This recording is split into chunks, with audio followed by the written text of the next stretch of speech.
senators filed a class action lawsuit Tuesday on behalf of people who were forced out of their homes for days when dozens of natural gas explosions and fires ripped through 3 Massachusetts towns.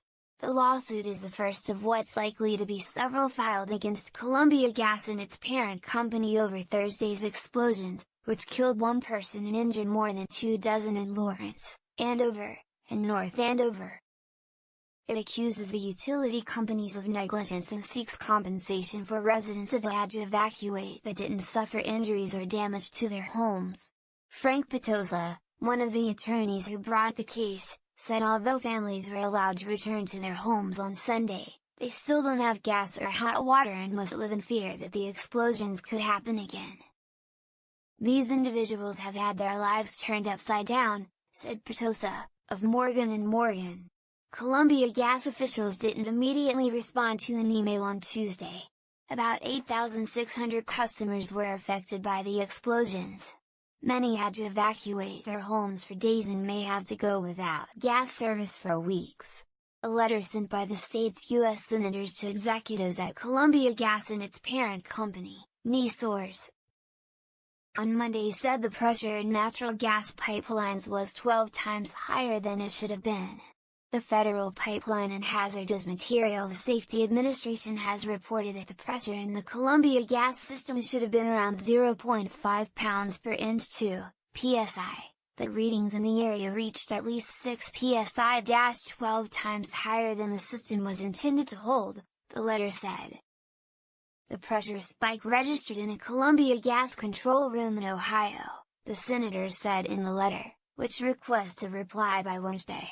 We write to request that you provide us with information in order to help the American people understand why this terrible disaster occurred.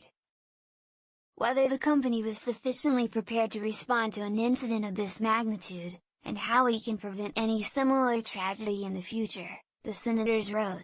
The explosions are under investigation by the National Transportation Safety Board.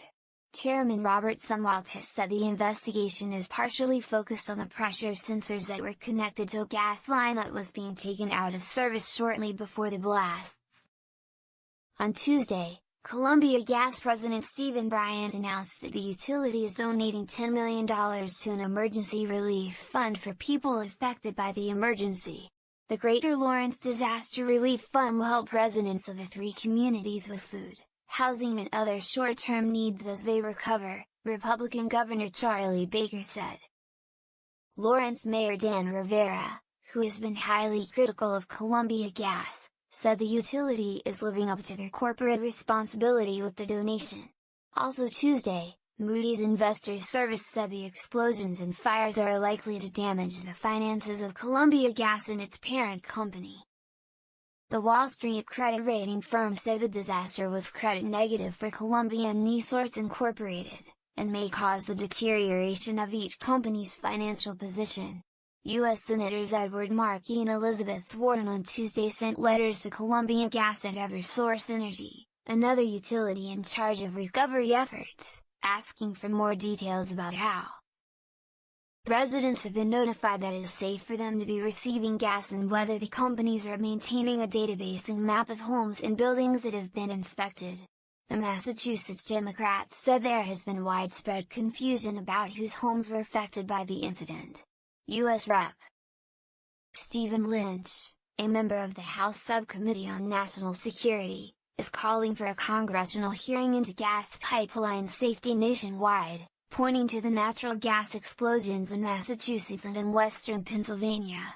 An estimated 650 pipeline incidents last year caused 20 fatalities and 35 injuries, according to the Pipeline and Hazardous Materials Safety Administration, the Massachusetts Democrats said.